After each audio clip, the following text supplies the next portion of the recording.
नमस्कार दोस्तों, आपका मेरे चैनल में स्वागत है। आज मैं आपको वट सावित्री व्रत की कथा सुनाने जा रही हूँ। अगर आपको ये कथा पसंद आए तो कमेंट बॉक्स में कमेंट करके जरूर बताइए। साथ ही अगर आपने अभी तक मेरे चैनल को सब्सक्राइब नहीं किया तो सब्सक्राइब कर लीजिए और बेल आइकॉन पर क्लिक जरूर कीजिए, जिससे हमारे वीडियो के नोटिफिकेशन आपको मिलते रहें। हर साल ज्येष्ठ मास की अमावस्या तिथि को महिलाएं वट सावित्री का व्रत रखकर पूजा अर्चना करती हैं। वट सावित्री का व्रत उत्तर भारत में ज्येष्ठ मास की अमावस्या एवं दक्षिण भारत की महिलाएं ज्येष्ठ मास की पूर्णिमा तिथि को मनाती हैं। इस साल यह व्रत 30 मई दिन सोमवार को पड़ रहा है। 30 मई दिन सोमवार को सोमवती अमावस्या भी पड़ रही है। इसी दिन शनि जयंती भी मनाई जाएगी।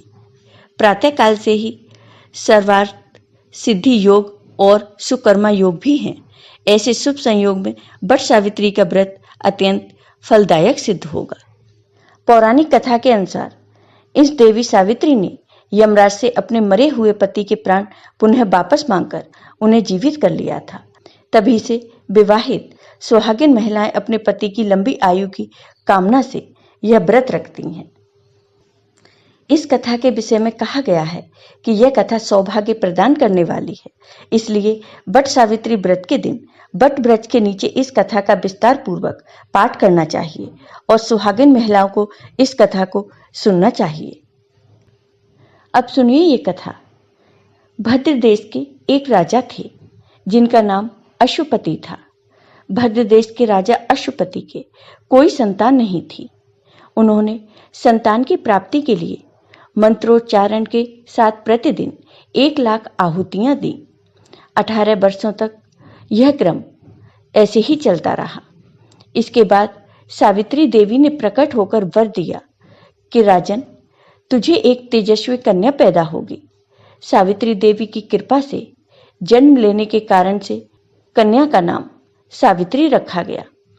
कन्या बड़ी होकर बेहद रूपवान हुई।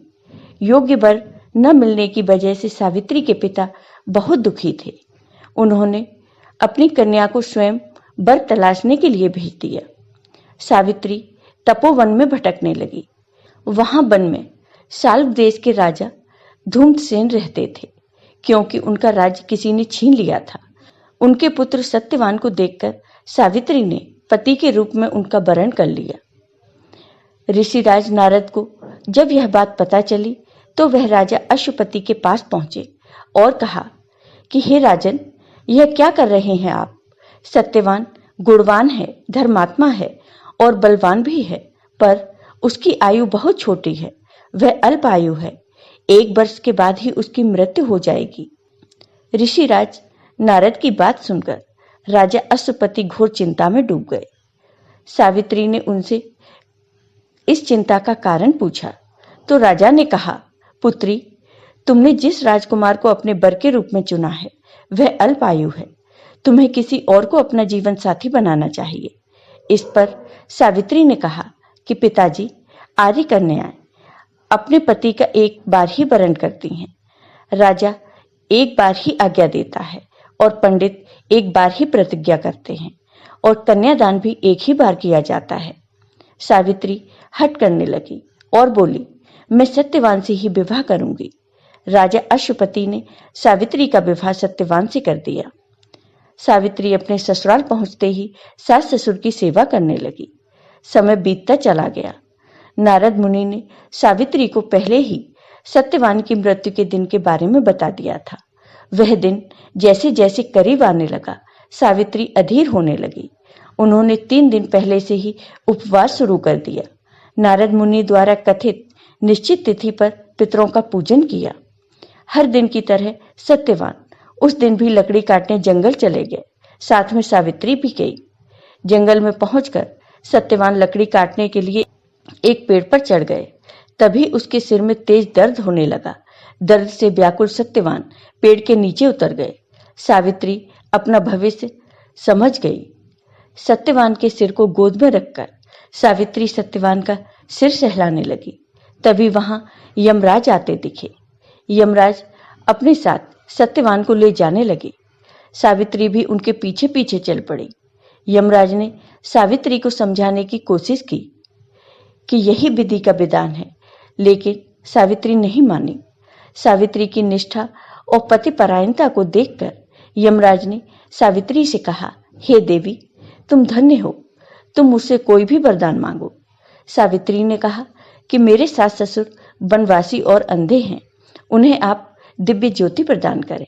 यमराज ने कहा, ऐसा ही होगा, जाओ, अब तुम लौट जाओ। लेकिन सावित्री अपने पति सत्यवान के पीछे पीछे चलती रही। यमराज ने कहा, देवी, तुम वापस जाओ। सावित्री ने कहा, भगवान, मुझे अपने पति देव के पीछे पीछे चलने में कोई परेशानी नहीं है। पति के पीछे चलना मेरा कर्तव्य है। यह सुनकर उन्होंने फिर से उसे एक और वर मांगने के लिए कहा। तब सावित्री बोली, हमारे सास ससुर का राज्य छिन गया है, उसे पुनः वापस दिला दें। यमराज ने सावित्री को यह वरदान भी दे दिया और कहा, अब तुम लौट जाओ। लेकिन सावित्री फिर भी नहीं मानी, वह पीछे पीछे चलती रही। यमराज ने सावित्री को तीसरा वरदान मांगने को कहा। इस पर सावित्री ने 100 संतानों और सौभाग्य का वरदान मांगा। यमराज ने इसका वरदान भी सावित्री को दे दिया। सावित्री ने यमराज से कहा कि प्रभु, मैं एक पतिव्रता पत्नी हूँ और आपने मुझे पुत्रवती होने का आशीर्वाद दिया है।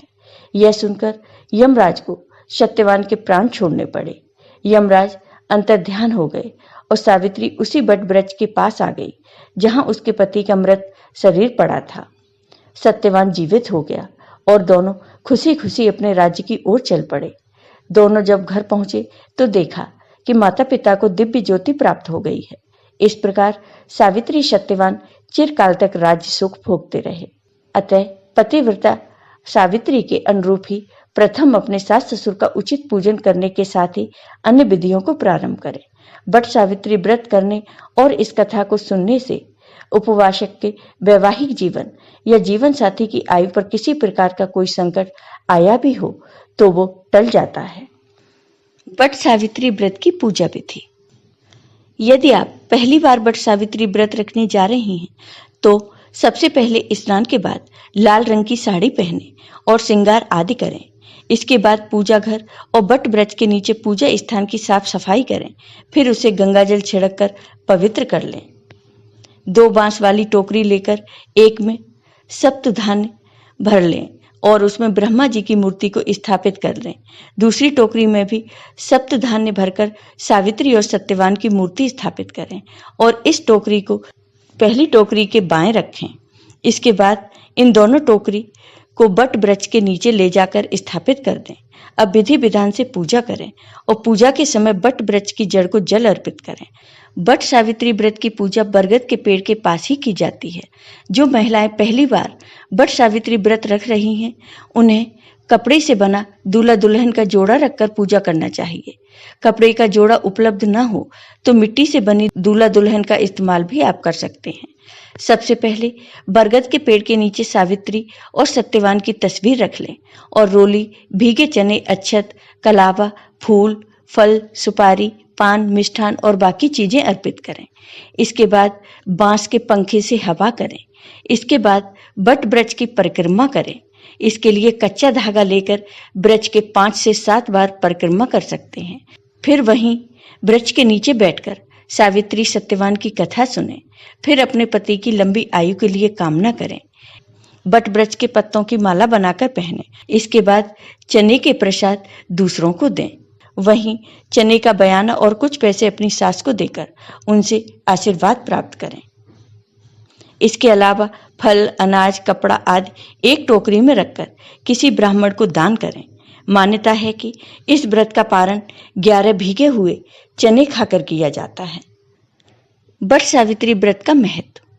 बट सावित्री का व्रत रखने वाली महिलाओं को सौभाग्यवती होने का वरदान प्राप्त होता है। सुहागिन महिलाएं अपनी सास को बयाना भी देती हैं, जिससे उन्हें आशीर्वाद प्राप्त होता है। पति के अच्छे स्वास्थ्य और लंबी उम्र के लिए किया जाने वाला यह व्रत उनके घर में सुख, समृद्धि और संपन्नता लाता है। आपको ये वीडियो पसंद आया हो तो कमेंट बॉक्स में कमेंट करके जरूर बताइए। साथ ही मेरे वीडियो को ज़्यादा से ज़्यादा शेयर करिए। धन्यवाद।